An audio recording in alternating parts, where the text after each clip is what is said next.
এই যে আজকে রান্না করব হাঁসের মাংস। হাঁস নিয়ে আসছে, এখন সকালবেলা হাঁসটা কেটে নিয়ে আসছে। এখানে 900 গ্রাম মাংস আছে।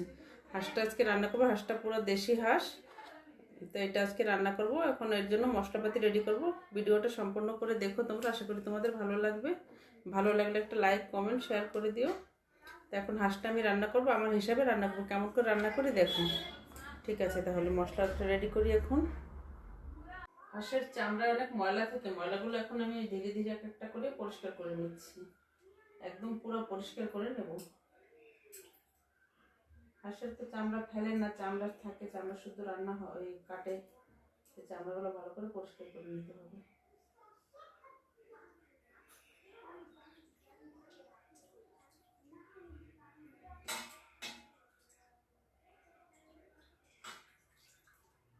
ময়লা অবশ্য নেই, ভালো পরিষ্কার করে কেটে দিয়েছে, তাও একটু বেছে নেই ভালো করে। একটু একটু ছিল, তাও পরিষ্কার করে নিয়েছি।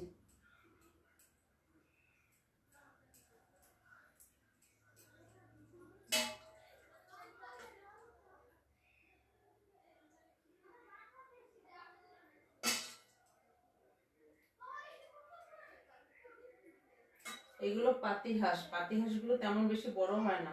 এটার মাংস 1 কিলো 100-200 গ্রাম হাইয়েস্ট হয়। এটা 1 কিলো পুরো হয়নি মাংস। কাটার পরে 900 গ্রামের মতন হয়েছে, 800-900 গ্রাম হবে।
মাংসটা ভালো করে পরিষ্কার করে ধুয়ে নিয়ে এসেছি। এখন মশলাগুলো রেডি করব।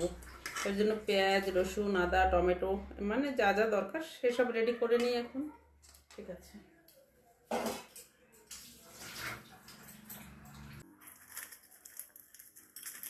পেঁয়াজ আলু কেটে নেব। এদিকে আদা রসুন বাটা আছে, এগুলো কেটে নিলেই হবে।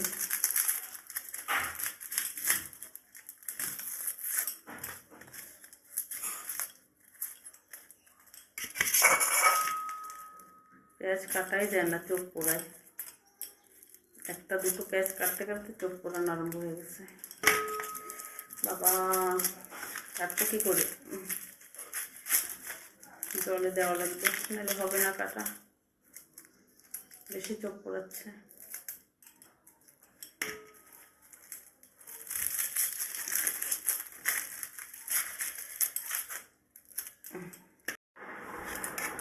আলু পেঁয়াজ সব কাটা হয়ে গেছে। পুরো পেঁয়াজ কাটতে তো ভীষণ কষ্ট হয়ে গেছে আজকে, ভীষণ মানে চোখ পোড়াইছে, অনেক কষ্ট হয়ে গেছে। তার জন্য মোবাইল অন করে দিয়ে পেঁয়াজটা কাটা হয়েছে। কিছু কাটাকাটি রেডি করে এখন মাংসটা বসাবো। কড়াইতে তেল দিয়েছি, তেল গরম হয়ে গেছে। এই যে গোটা গরম মশলা এখন তেলের উপর ফোড়নে দেবো। চলো তাহলে, যে গোটা গরম মশলা, তেজপাতা সব ফোড়নে দিয়ে দিলাম। দেবো পেঁয়াজ কুচি, দিয়ে দেবো আদা রসুন বাটা। এখন এইটা ভালো করে ভেজে নেব।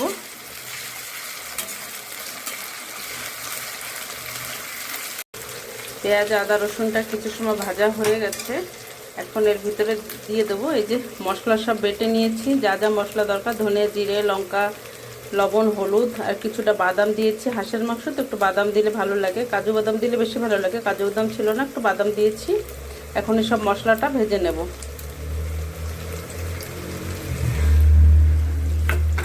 মশলাটা এখন ভালো করে কষায় নেব।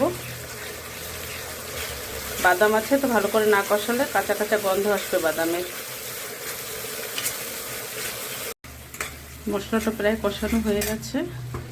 এখন দিয়ে দেবো কেটে রাখা টমেটোটা একটু সময় ভেজে নেবো। সাথে মশলা ভালো করে কষানো হয়ে গেছে, এখন দিয়ে দেবো মাংস।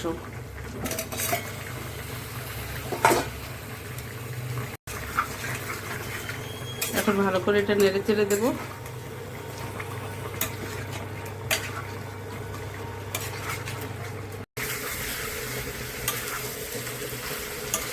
এখন ধীরে ধীরে কিছু সময় কষাবো মাংসটা।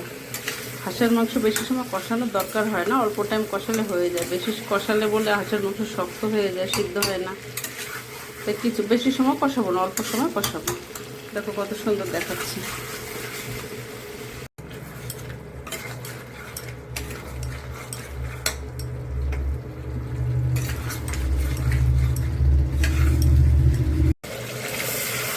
কষানোটা প্রায় হয়ে গেছে, দেখো কত সুন্দর হয়েছে, দেখতেই পাচ্ছ তো। আর কষানোর তেমন দরকার নেই, এখন একটু নাড়াচাড়া দিয়ে জল দিয়ে দেবো। হাঁসের মাংস একটু তেল মশলা একটু বেশি করে দিয়ে না রান্না করলে ভালো লাগে না। লবণ ঝাল তেল নুন সবই একটু বেশি বেশি দিলে ভালো লাগে খেতে।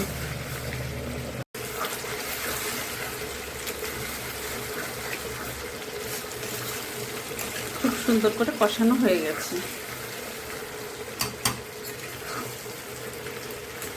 কষানোটা হয়ে গেছে, এখন দিয়ে দেবো জল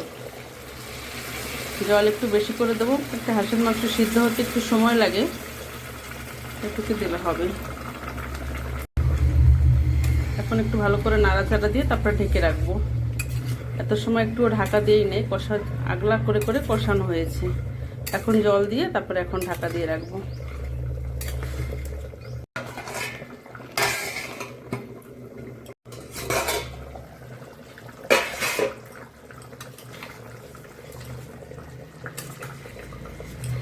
এখনো হয়নি, জাল হচ্ছে, আর একটু সময় জাল হলে হয়ে যাবে। পাতলা ঝোল রয়ে গেছে এখনো, আবার ঢেকে দিয়ে রাখি।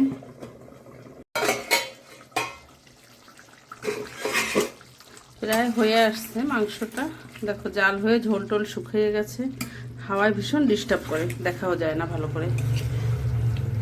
আর একটু সময় জাল হলে হয়ে যাবে। বাবা ভীষণ হাওয়া হচ্ছে, আর একটু জাল হলে হয়ে যাবে। আমি না গরম মশলাটা দিয়ে দিয়েছি, আমার আর ভিডিও করার কথা মনে নাই। গরম মশলা দিয়ে দিয়েছি, আর একটু 1-2 মিনিট জাল হলে হয়ে যাবে। রান্নাটা হয়ে গেছে। আমার ভিডিওটা কেমন হলো তোমরা কমেন্ট করে জানাবে। ভালো লাগলে একটা লাইক কমেন্ট শেয়ার করে দিও। আর তোমরা কিভাবে হাঁসের মাংস রান্না করে খাও আমাকে কমেন্ট করে জানাবে। আজকের মতন এইখানে রাখি, সবাই ভালো থেকো। দেখো ভালোই হয়েছে। হাঁসের মাংস আমি যে কদিন রান্না করেছি কোনোদিন এখনও খারাপ হয়নি। আজকেও দেখা যাচ্ছে ভীষণ ভালো হয়েছে মনে হয়, খেয়ে দেখলে জানা যাবে। ঠিক আছে, তোমরা সবাই ভালো থেকো, আর একটা লাইক কমেন্ট শেয়ার করে দিও।